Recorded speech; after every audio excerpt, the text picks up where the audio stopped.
بسم اللہ الرحمن الرحیم ان الحمد للہ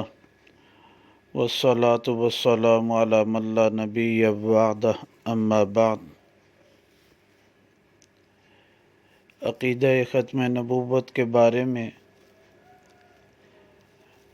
حدیث نمبر 176 بیان کی جا رہی ہے۔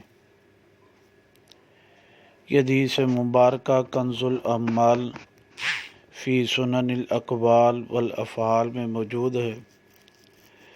آپ علیہ الصلاۃ والسلام نے فرمایا، حضرت علی رضی اللہ تعالیٰ عنہ کو مخاطب کرتے ہوئے، یا علی ان اللہ امرنی،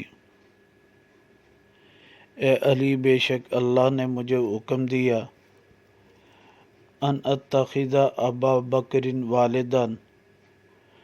و عمر مشیرا و عثمان سندا و انت یا علی ظہرن، کہ اللہ نے مجھے حکم دیا کہ ابو بکر کو میں والد بناؤں، عمر کو مشیر اور عثمان کو سند، اور تو علی ظہرن پشت ہے۔ فَأَنْتُمْ أَرْبَعَةٌ قَدْ أَخَذَ اللَّهُ مِيثَاقَكُمْ فِي الْكِتَابِ، کہ اللہ نے تم سے کتاب میں وعدہ لیا تم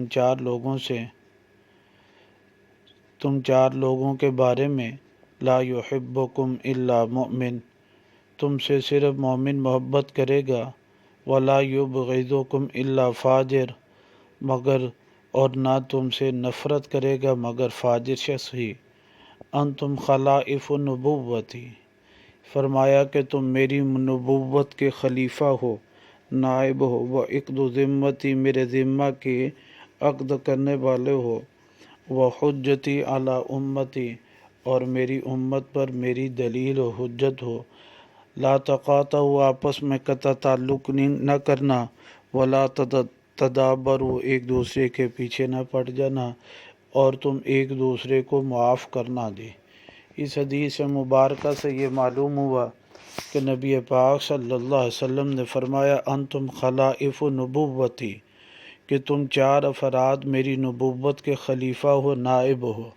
یعنی یہ ساری کائنات میں افضل،